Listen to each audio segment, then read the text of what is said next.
السلام عليكم ورحمة الله. بسم الله الرحمن الرحيم. الحمد لله رب العالمين، حمدا كثيرا طيبا مباركا فيه، صلى الله وسلم على رسوله الأمين وعلى آله وأصحابه وبعد.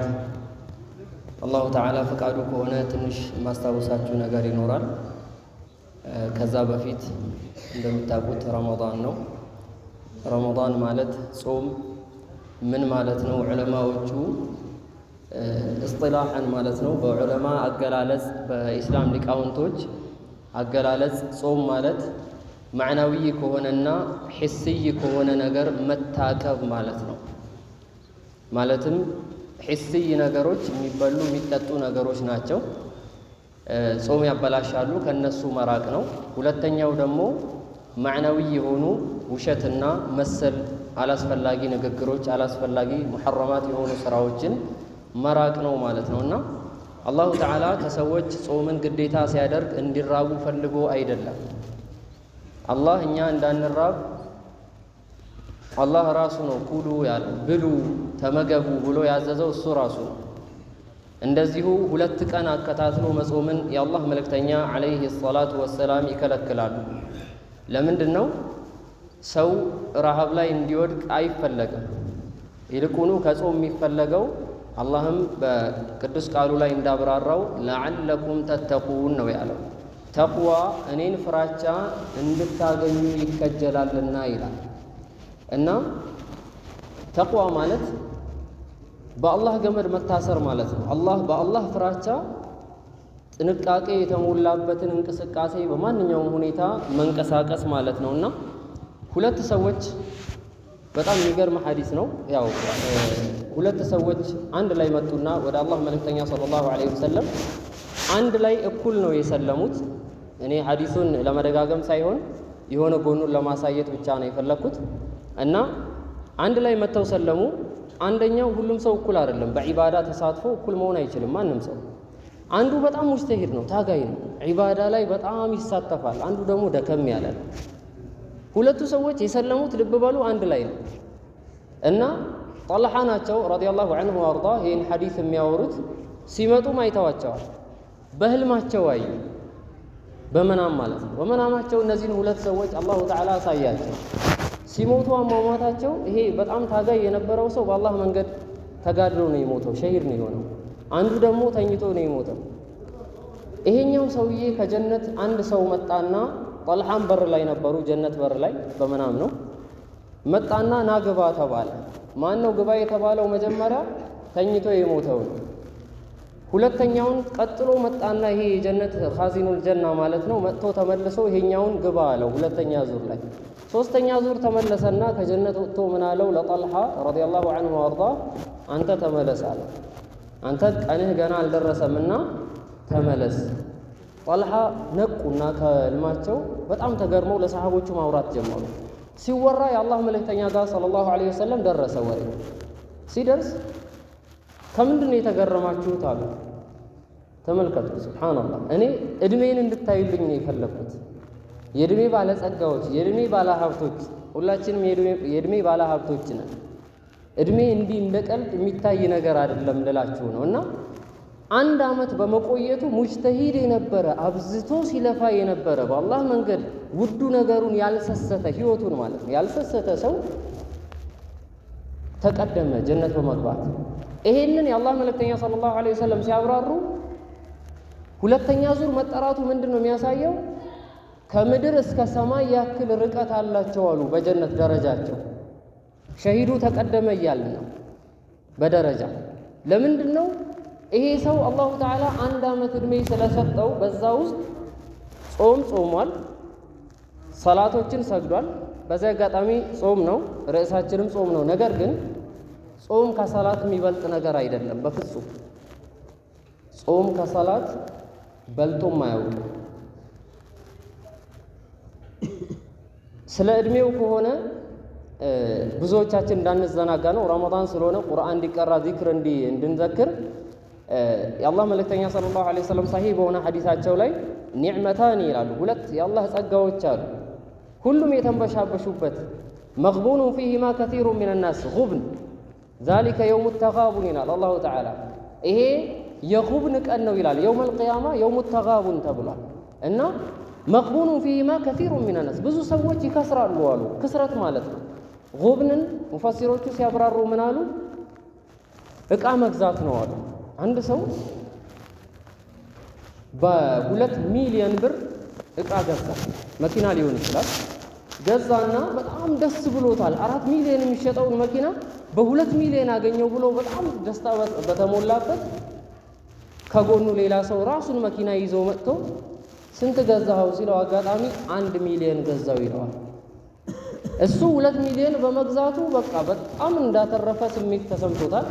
ነገር ግን 1 ሚሊዮን የገዙ ሰዎችም አሉ። ለካ የውሙ ተጋቡን የተባለው ለዚህ ነው። ሁሉም ሐቅ ላይ ነኝ መስሎታል። ነገር ግን ሐቁ የሚጣራው የት ነው? የውመ ቱብለ ሰራኢር የውመል ቂያማ ኩፍርና ባጢልና ሐቅ ይብራራል ማለት ነው። ስለዚህ መግቡኑን በዚህ መልኩ ነው የገለጹት የአላህ መልእክተኛ ሰለላሁ ዐለይሂ ወሰለም። ጊዜ የሚያቃጥሉ ሰዎችን ጊዜ መግደያ የሚባል ነገር የለም፣ ራስን መግደል ነው። መግቡኑ ፊሂማ ከሲሩ ሚነ ናስ አስሐቱ ወልፈራግ።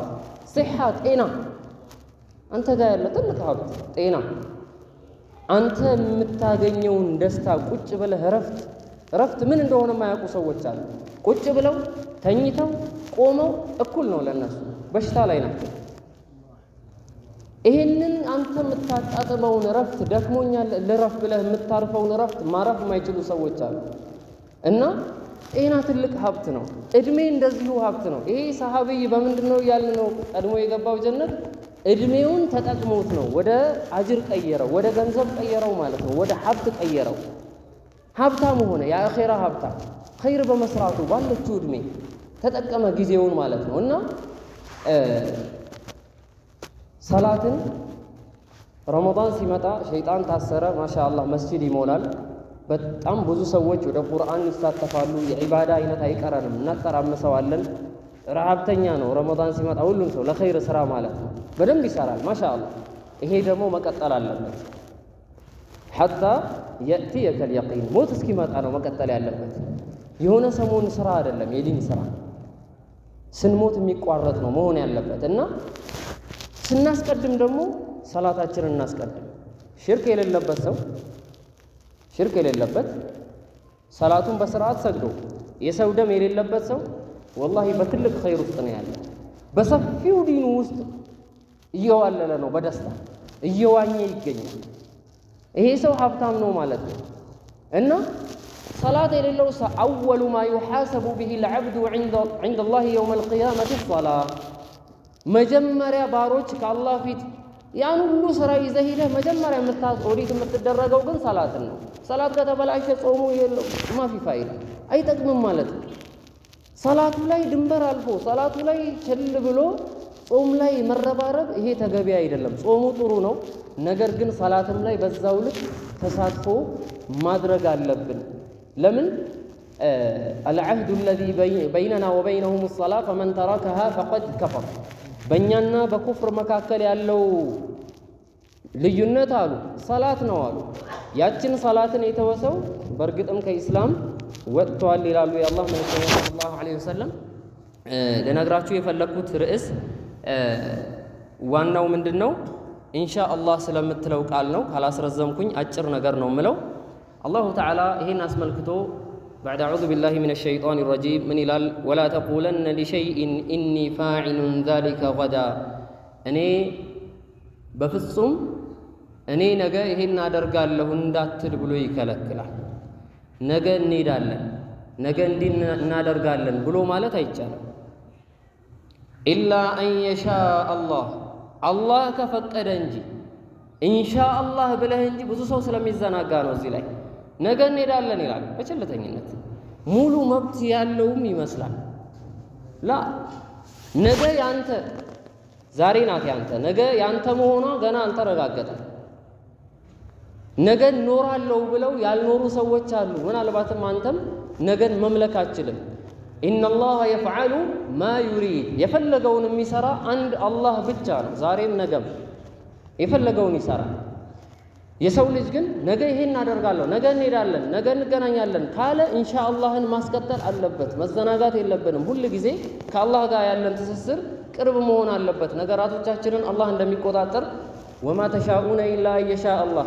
መሺአ እንኳን በአላህ መሺአ ነው የሚመጣ። ፍላጎት እንኳን አላህ ሲፈልግ እንጂ ያለሱ ፍቃድ የሚከወን አንዳችም ነገር የለም ነው። እና ሌላው ምንድነው? መጣለው ኢንሻአላህ ወይንም ደግሞ ሰጣሃለው ኢንሻአላህ የሚባል ነገር ሊኖር ይችላል። ወአውፉ ቢልዓህድ አላሁ ተዓላ ምን አለ? ቃላችሁን ሙሉ አለ። ወአውፉ ቢልዓህድ ቃላችሁን ሙሉ። መጣለው ኢንሻአላህ ካለ አንድ ሰው መጣለው ስላለ መሄድ አለበት። ከተመቸ መጣለው ማለት አለበት። ወይንም መጣለው ካለ ቃል ገብቷል፣ ቃሉን ይሙላ። على وجه الاستحباب ማለት ነው።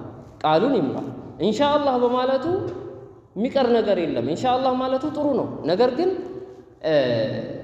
መጣለሁ ካለ ቃሉን ደግሞ ማጠፍ የለበትም። ሰጣሃለሁ ብሎ ቃል ከገባ ቃሉን ለማጠፍ በር መክፈት የለበትም ማለት ነው። ባይሆን ኢንሻአላህ የምታገራራው ምን ላይ ነው? ለምሳሌ አንድ ሰው ማለ ወላሂ እንደዚህ አይነት ነገር ከውናለሁ ብሎ ማለት ኢንሻአላህ ብሎ ጨመረበት። ከጨመረ ቃሉን እንኳን ቢያጥፍ ምኗል? መሐላውን ቢያጥፍ እንኳን ኢንሻአላህን በማስገባቱ የተነሳ ከፋራ የለበትም። 10 ምስኪን አብላ አይባልም ማለት ነው። ጾምም ጾም አይባልም ማለት ነው። ወይንም ነዝር ስለት ቢሳል አላህ እንዲህ ከሰጠኝ፣ አላህ ሀብታም ካደረገኝ፣ ልጅ ከሰጠኝ ዋዋ ኢላ አኺሪ የፈለገ ነገር ይሁን ይሄንን ካደረገልኝ እንዲህ አደርጋለሁኝ፣ ምስኪኖችን አበላለሁኝ በዚህ ቁጥር ብሎ ነዝር ከገባ ስለት ይባላል። ይሄን ከተሳለ ኢንሻአላህ ካስገባ ምንም አይኖርበትም ብለው ይላሉ ዑለማዎቹ። ሐዲስም አለ ሰሒህ ሐዲስ የተበተ ሐዲስ ማለት ነው። ስለዚህ ዋናው መልእክቴ ምንድነው? አንደኛ ጾም ነው፣ እንረባረብ ነው አጠረሰ አደርገው። ሁለተኛ ነገ ፕሮግራም ስንይዝ ባለሙሉ መብት እንደሆን ሊሰማን አይገባም። ኢንሻአላህን እንጨምር። ጀዛኩሙላሁ ኸይረን ወአኺሩ ደዕዋና አኒል ሐምዱሊላሂ ረቢል ዓለሚን።